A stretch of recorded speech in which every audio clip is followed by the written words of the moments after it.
선생님, 아이를 키우면서 여러 가지 키워드가 있지만 이 애착이라는 게 정말 키워드 중에 키워드잖아요. 네. 저희 채널에서 애착 관련된 영상을 상당히 많이 올렸는데 댓글도 정말 많이들 달아주셨죠. 그래서 오늘은 애착 특집으로 댓글에 답변해드리는 시간을 준비를 해봤습니다. 근데 이게 질문이 진짜 많아요. 네. 근데 선생님께서 그 질문을 다 카테고리별로 네, 조금 나눠봤습니다. 나눠가지고 네, 네, 네. 오늘 대답을 해드릴 건데요. 네네. 그래서 비슷한 질문을 올리신 분들은 이제 답이 되었으면 좋겠습니다. 네네네. 첫 번째 카테고리는 아이와 시간을 많이 보내지 못한 분에 관한 애착 문제예요. 그래서 직장을 다니는 분들, 뭐 이런 교대 근무를 하시는 분들, 이런 분들이 많이 네, 이제 네. 댓글을 달아주셨는데 네. 조금 읽어볼까요? 네, 네. 직장 때문에 돌쟁이 아이를 돌쟁이. 네. 할머니 집에 맡겨놓고 일주일에 한 번씩 보러 가면은 뭐 아이에게 불안정 애착이 나타나거나 네네. 정서적 문제가 일어날 수 있을까요? 네. 이러신 분도 있었고 또 10개월 아이인데요. 시댁에 평일에는 아이를 맡겨두고 주말에만 저희 집으로 데려와서 양육을 하고 있어요. 그래서 애착이 문제가 없을까요? 네. 이런 네. 경우도 네. 있었고요. 또 이분은 이제 3교대하는 간호사 엄마인데 네. 육아휴직을 하시잖아요. 네. 네. 끝나고 3교대를 할 예정인가 봐요. 그러면은 아이가 안정감을 갖고 잘할 수 있을까 걱정입니다. 네, 네. 그래서 이제 기본적으로는 이제 뭐 우리가 어릴수록 사실 양적인 부분도 굉장히 중요하죠. 굉장히 중요하지만 우리가 애착이라고 하는 것은 결국 내적인 안정감을 이 아이에게 주는 거잖아요. 그런데 이제 생애 초기에는 외부에서 주는 그 반응과 환경의 안정감, 우리 아이가 일관되게 경험함으로써 내적인 안정감을 이제 가지고 가는 건데 처음부터 어쩔 수 없이 3교대를 하시거나 아니면은 주 양육자가 한 두세 명이 번갈아서 봐야 되는 상황이다. 그러면 이 아이는 이런 상황에서 크게 되는 게 되겠죠. 그래서 이런 상황을 꾸준히 안정되게 가져간다면 애착 형성에 문제가 없을 수 있습니다. 첫 번째 질문 예시로 들어볼게요. 이 돌쟁인데 할머니 집에 맡겨놨다가 일주일에 한 번씩 보러 가잖아요. 그러면은 얘는 우선적으로는 할머니가 주 양육자가 그렇죠. 되겠죠. 그러면 할머니하고의 안정된 경험을 통해서 내적 안정감을 찾게 되겠죠. 네. 기본적인 애착은 꼭 엄마, 꼭 아빠랑만 형성되는 게 아니라 주 양육자와 형성이 되는 거고, 아, 그러면은 나는 우리 아이와 관계가 안 좋나요? 그건 아닙니다. 왜냐면 아이가 만 2, 3세가 되기 시작하면은 엄마라는 존재에 대해서 좀 그 의미를 더 알게 되면은 그 전까지 할머니하고 혹은 할아버지 혹은 다른 분하고 안정된 경험을 했다면 당연히 엄마하고의 관계도 안정되게 형성될 수 있습니다. 네. 매일 보면 좋지만 어쩔 수 없는 상황에서 일주일에 한 번씩 보러 가야 된다 그러면은 그 약속을 잘 지키시면서 계속 보러 가면 좋죠. 두 번째로 두 장소를 왔다 갔다 하는 경우도 마찬가지죠. 안정된 루틴이 있다면 그렇죠. 아이는 거기에 딱 그게 적응을 하는 것 네. 같아요. 이 아이는 처음부터 양쪽 집을 왔다 갔다 하는 친구인 거죠.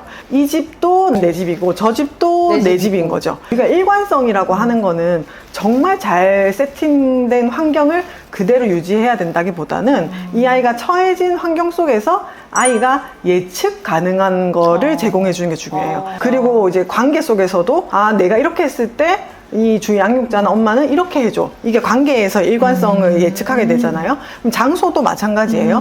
장소도 여기 좀 있었으면 여기도 있는 거야. 얘한테는 이게 이미 예측한 상황이 되니까 장소 옮기는 것 자체로 문제가 되진 않습니다. 3교대 하는 어머님도 3교대를 하게 되면은 3교대 하는 일정한 시간이 있겠죠. 그러면은 이 아이가 아, 우리 엄마는 이 시간에 들어와. 우리 엄마는 이 시간이면 나가. 그런데 나갔다가 들어와. 나는 우리 엄마랑 헤어지는 게 너무 싫은데 하지만 기다리니까 우리 엄마가 들어와. 이게 일관성이죠. 그러니까 어떤 날은 데이일 수도 있고 어떤 나이트일 수도 있지만 어쨌든 일정한 시간이 지나면은 또 네. 엄마가 돌아와. 사실은 이제 제일 좋은 것은 꾸준하게 데이하거나 꾸준하게 나이트를 하는 게 아이가 예측하기 더 좋을 수가 있겠죠.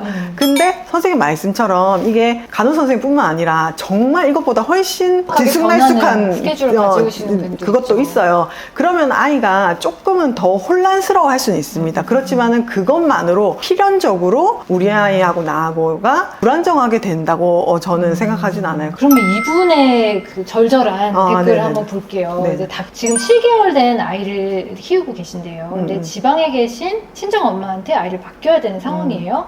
그래서 이후에는 12개월까지는 친정 엄마 키우고 그다음에는 어린이집으로 보내려고 하는데 그게 더 좋을 건지 아니면 그냥 두 돌까지는 쭉 그냥 친정 어머님이 키우시는 게 좋을지, 네네. 주위 양육자가 변경이 되는 오버랩하는 기간은 어느 정도 적응 기간을 둬야 되는지, 네네. 그리고 한 달에 이제 엄마가 한 달 2번 정도 네네. 이제 지방에 내려가서 아이를 보는 건데 네네. 이게 아이한테 도움이 될지 네네. 이런 거에 대해서 구체적으로 물어보셨어요. 맞아요. 이게 정말 이분의 제 마음이 느껴집니다. 보면은 4개월부터 엄마를 알아본다. 이제 친숙한 사람을 3, 4개월부터는 더 좋아할 수 있기 때문에 그쵸. 알아보고 낯가림도 조금씩 시작하죠. 시작을 하는 시기죠.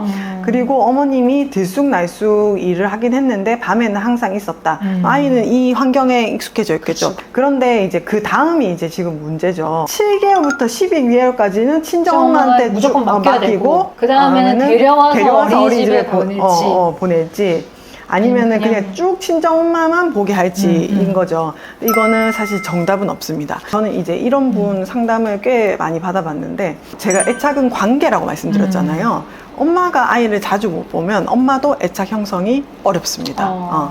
그러니까 엄마가 아이를 사랑하는 마음이야 모두가 어느 정도 다 가지고 있는데 우리가 애착이라고 하는 거는 이 아이의 모습을 보면서 내 속에서 이 아이에 대한 감정이 좀 더 생겨야 돼요. 이 아이를 키움으로써 받는 이런 행복감도 같이 있어야 되는데 쭉 그냥 한 곳에만 맡겨두면은 어머님이 이 아이를 볼 시간이 상당히 이제 적을 수가 있겠죠. 그러면은 이미 이제 걱정이 많으신데 그럼 24개월까지 맡겨두면은 더 걱정은 많아지고 좋은 경험을 하는 거는 상대적으로 적을 수밖에 없겠죠. 그러고 나서 엄마가 이 아이를 만났다. 근데 엄마도 24개월 동안 엄마 역할을 많이 안 해봤기 때문에 얘랑 어떻게 이렇게 조율하고 어떻게 놀아줘야 되는지 연습이 안 돼 있을 가능성이 큽니다. 사실 그때부터 노력하시면 되는데 불안이 이미 올라와 있으면 아 이게 우리 애착 문제다. 이렇게 될 수가 있는 거죠. 그래서 저는 가능하면은 엄마랑 있는 시간을 확보를 하면서 너무 무리하지 않는 선에서는 엄마와 같이 있는 시간도 중요하다는 게 이제 첫 번째 말씀이고 두 번째는 그 보통 양육자 변경 오버랩 기간이 어느 정도 되냐고 말씀드렸는데 이거는 정말 아이마다 다릅니다. 어린이집 적응을 정말 쉽게 하는 애도 있고 정말 짧게 하는 애도 있어요. 그래서 이제 어머님이 계획을 미리 좀 짜시고 싶으신 거죠. 지금 큰 일이 있으니까 전체 계획을 다 짜놓고 싶으신 거예요.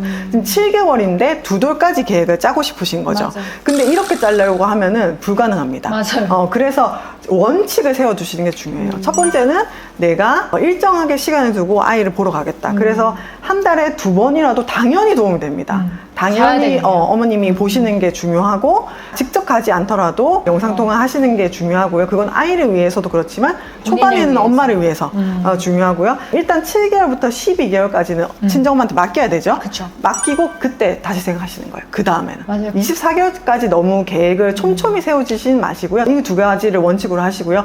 계획이 수정을 해도 할머님이 계속 옆에 계시고 또 어머님도 꾸준히 받기 때문에 옆에 계실 거기 때문에 아이가 그 적응을 하는 순간순간에는 힘들어할 수 있지만 전체 큰 애착에는 무리 없이 잘 형성할 수 있습니다. 선생님 아까 말씀하신 대로 원대한 계획을 많이 짜려고 하시더라고요. 왜냐하면 뭐든지 이유식도 그렇고 불안하니까 근데 인간은 불안할수록 계획을 짜려고 하고 육아는 계획을 짜면 안 돼요. 맞아요. 그냥 전체 원칙과 맞아요. 본인의 가치관 정도만 세워두시면 왜냐면 계획을 짜면 좋지 않아요. 하는데 계획대로 안 될 가능성이 훨씬 많거든요. 맞아요. 그러니까는 그럼 또 실망하게 되잖아요. 그렇죠. 나보다. 그리고 뭔가 잘못했나? 잘못했나 보다. 불필요한 계획이 죄책감이 생길 수 틀어졌으니까. 있어요. 네. 맞아. 다음 카테고리 볼게요. 둘째 출산과 첫째와의 애착. 이것도 저는 그쵸. 많이 느꼈어요. 그쵸. 22개월 차 연년생이래요. 그래서 네. 첫째랑 22개월 차의 동생을 맞이할 여아를 키우고 있는 엄마입니다. 그래서 출산 산후조리원으로 첫째를 2주간 못 볼 것 같은데 아이가 받을 스트레스 가장 최소화시킬 수 있는 방법이 있을까요? 네네네. 그래 이 어머님이 굉장히 현실적으로 지금 질문해 주신 게 스트레스를 주지 않고 할 수 있을까요가 아니라 스트레스를 최소화시킬 수 있을까요? 맞습니다. 스트레스는 무조건 받아요. 스트레스는 꼭 둘째가 아니더라도 아이들이 항상 받고 있습니다. 왜냐면 아이들이 걷는 것만 생각해봐도 일단 누워있다가 걸으려면 수십 번 넘어져야 되잖아요. 그럼 그 과정이 모두가 스트레스죠. 둘째도 생기는 거 당연히 스트레스고 또 조리원에 2주간 가 있는 것도 스트레스죠. 하지만 어떻게 하면 최소화할 수 있느냐? 첫 번째는 미리 알려주는 거. 22개월 정도면은 미리 얘기해 주는 것이 충분히 도움이 됩니다. 너무 자세하게 설명하실 필요는 없어요. 하지만 엄마가 다음 주에는 이제 조리원이라는 곳에 가 있을 거고 우리 배 안에 있는 아기를 데리고 올 거야. 이 정도 설명해 주시고 그 다음에 조리원에 있을 때는 일정한 시간에 영상통화. 그리고 아빠 있잖아요. 이 집에 이 기간 동안 아빠의 역할이 되게 중요하겠죠. 음. 지금 엄마는 조련에 들어가야 되는 상황이니까 아빠가 이전에 첫째와 관계가 좋았다면은 훨씬 더 덜 스트레스 받겠죠, 아이가. 맞아요. 그리고 아빠랑 같이 이 아이에게 역할을 좀 부여를 해주면서 엄마를 보살피는 거죠. 근데 둘째를 막 기다린다 이거보다도 엄마를 보살핀다는 역할이 저는 더 좋을 것 같습니다. 맞아요. 둘째와 첫째보다는 나와 첫째 관계에 포커스를 맞추는 게 맞다고 생각해요. 나하고 우리 첫째와의 관계가 좋아야 첫째하고 둘째 관계도 좋습니다. 맞습니다. 애착은 특히나 그 상황과 어떤 기질에 따라 너무 다르기 때문에 네, 그냥 네. 1번, 네, 2번, 네. 3번, 4번이 안 돼요. 어. 그래서 오늘 여기까지 하고 다음번에는 많은 분들이 질문을 주신 애착 유형에 관한 특히 불안전 애착. 네, 그 대답을 제가 좀 드려보겠습니다. 네, 좋은 말씀 감사합니다. 다음에 또 봐요. 안녕.